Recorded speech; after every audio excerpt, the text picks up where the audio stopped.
Well, aloha. It's Friday. Hi, this is Jamie Barber with Jamie Barber Homes, and it's Friday. Aloha Friday. So, you know, it's we're still in a bit of a crazy market where we don't have as much inventory as we'd like to, and so there's still houses are still closing for over the original asking price, but interest rates haven't gone up that much. So if you're looking to sell, it's a good time to sell. And if you're looking to buy with the interest rates that low, it's a good time to buy. We're not getting into the crazy over price purchases that we were in earlier, but it's still a pretty crazy market. Well, we've been talking about selling your home, and we've gone through the whole process, and we're now to the end. We're now to what you need to know about your closing. You've gotten that far. You've been through the inspections. We're now into that final week. So we need to do a final walkthrough, and we're going to discuss our closing costs. So this is the end of the road. This is the last hurrah. You've done it. You've gotten through it. You've found the buyer. We've negotiated home repairs. Their loan is looks like it's been approved and it's going to fund, and so everything is going well. So our closing is the final step. So this is the settlement. This is where both parties will sign the final ownership and insurance paperwork, and the buyer will become the legal owner of the home. Now, typically, closing comes about 30 days after you sign the original agreement, the residential purchase agreement, and you went into escrow. So it could be 45 days, could be 60 days, could even be 15 days if there was cash involved. So before you close, you have to have a final walkthrough. So we need to prove to the buyers that the house has not changed.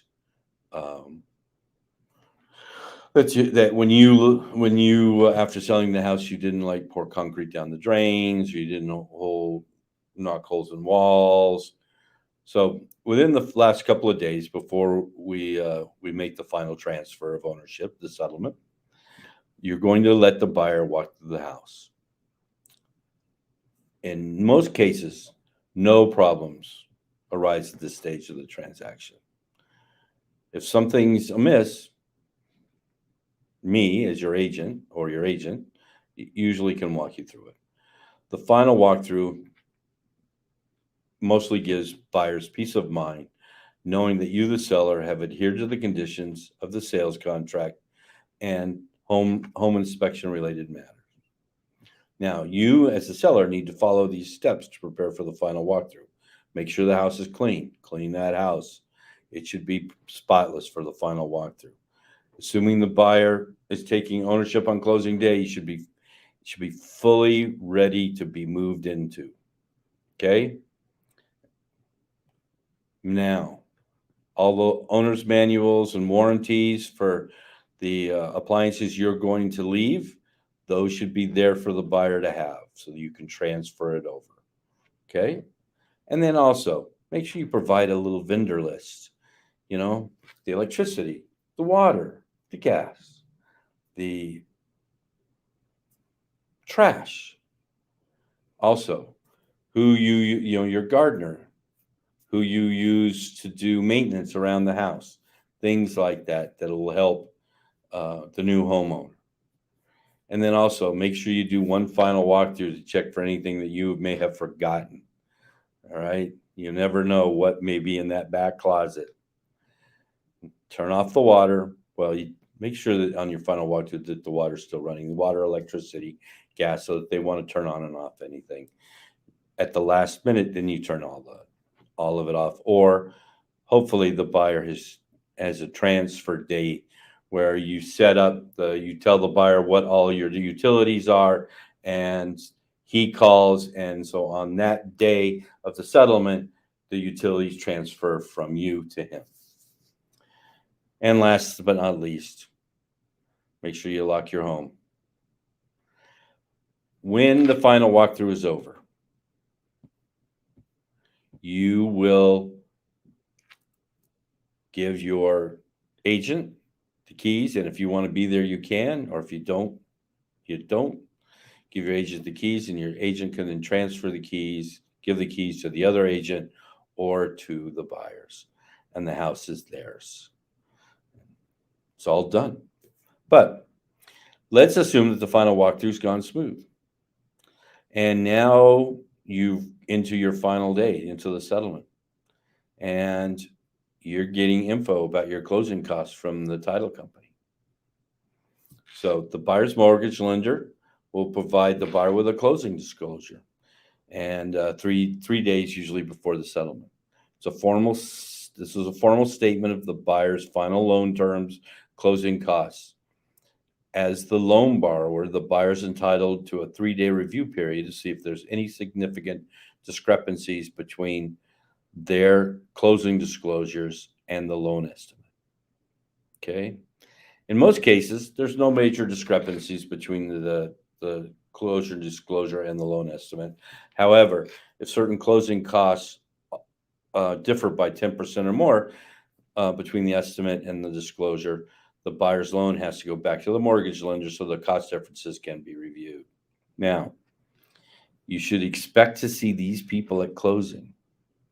The list of legally mandatory attendees will depend on your state, but usually they'll be, the agent, the buyer, the buyer's agent, a title company rep, a loan officer, and in California we don't really have real estate attorneys. But nowadays, really, we don't even do that because of the pandemic and things that are happening. Most of this is done through remote signing.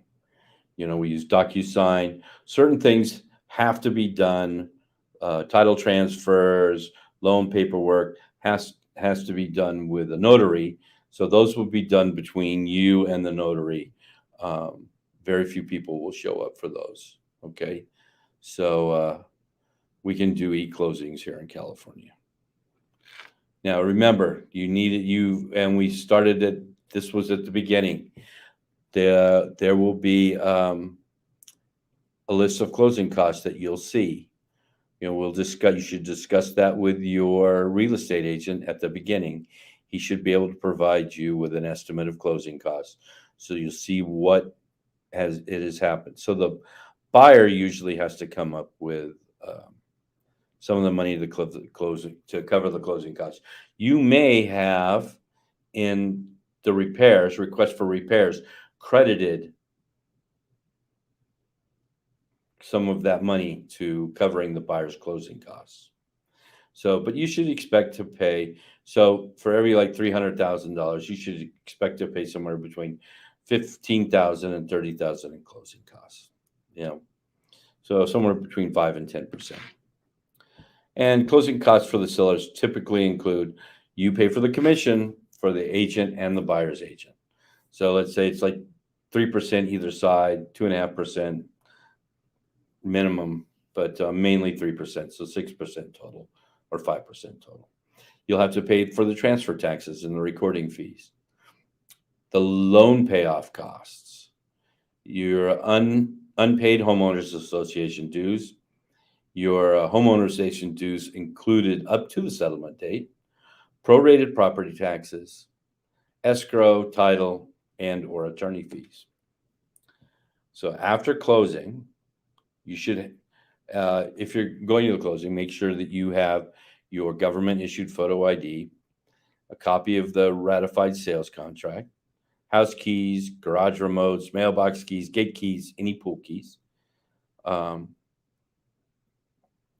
So all of that will be taken, right now we normally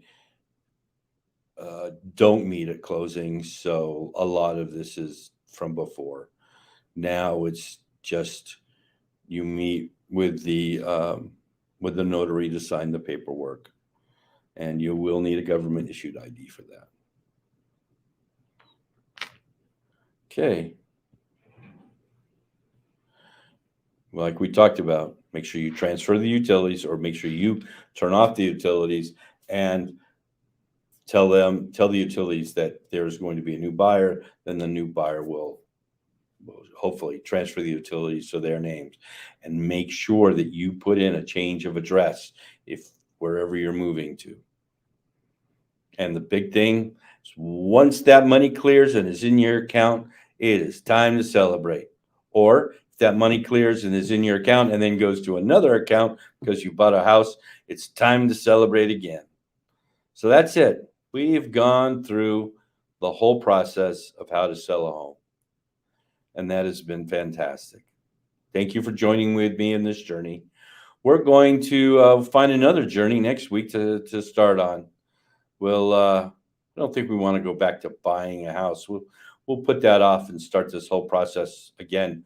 But we'll find something else to discuss in the real estate world, because I do love the real estate world.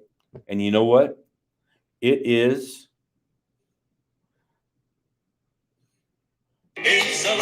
Aloha Friday. No work till Monday.